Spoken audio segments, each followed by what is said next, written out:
Madam నమస్తే madam.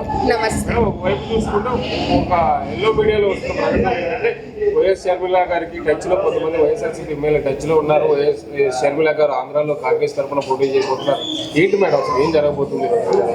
సమస్య లేదండి. ఒకవేళ వచ్చినా కానీ ఏం చేయగలుగుతారు షర్మిల గారు అంటే ఇప్పుడు ప్రతి ఒక్కళ్ళతో కూటమి పొందుతూ ఏదో ఎలక్షన్లోకి రావడానికి ఇదవుతా ఉన్నారు. ఆ రోజున కాంగ్రెస్లో సోనియా గాంధీ వాళ్ళే ఏం చేయలేకపోయారు జగన్మోహన్ రెడ్డి గారిని. ఓకే, అంత హిస్టరీ, పొలిటికల్ హిస్టరీ ఉన్న కాంగ్రెస్ పార్టీయే ఏం పీకలేకపోయింది జగన్మోహన్ రెడ్డి గారిని. అలాంటప్పుడు ఇవాళ రోజున షర్మిల వచ్చి ఏం చేస్తండి? ఆమె ఇంతకుముందు ఎక్కడైనా కంటెస్ట్ చేసిందా చెప్పండి మీరే? పాదయాత్ర ఓకే అన్న అప్పుడు తీసుకెళ్ళి ఆయన జైల్లో పెట్టారు కాబట్టి కంటిన్యూ చేయాలి కాబట్టి అది వాళ్ళ ఇంటి సిద్ధాంతం. యాజ్ ఏ సిస్టర్గా ఒక బ్రదర్కి సపోర్ట్ చేసింది ఆవిడ.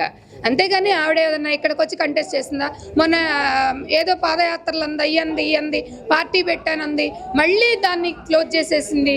అసలు ఆవిడ ఏ ప్రణాళికతో ఉందో ఆవిడకే క్లారిటీ లేదు. అలాంటప్పుడు ఇక్కడ ఆంధ్రాలోకి వచ్చేసి ఆమె ఏం స్ప్లిట్ చేస్తుందండి?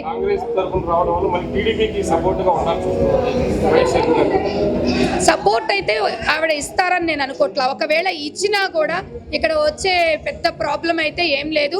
ఇంకోటి, ఏవైతే ఆపోజిట్గా ఉన్నాయో, వైసీపీకి ఆపోజిట్గా ఉన్నారో వాళ్ళల్లో కొంతమంది అటు వెళ్లకుండా ఓట్లు చీలకుండా ఉండటానికో, లేకపోతే అటు టీడీపీకి వెళ్లకుండా ఉంటాయి. కానీ ఈవిడ పార్టీ పెట్టడం వల్ల, ఇవి చేయటం వల్ల మా కొరిగేది, మా వైసీపీకి అయితే వచ్చిన నష్టం అయితే ఏదీ లేదండి.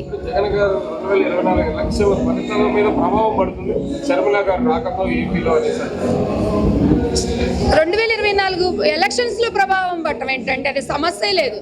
ఎట్టి పరిస్థితుల్లో జరగదు. షర్మిల లాంటి వాళ్ళు 100 మంది వచ్చినా కానీ జగన్మోహన్ రెడ్డి గారిని ఏమీ చేయలేరు. ఈ ఎలక్షన్స్లో వాళ్ళ ఇంపాక్ట్ అయితే ఏది ఉంటుందని నేను అనుకోవట్లేదు.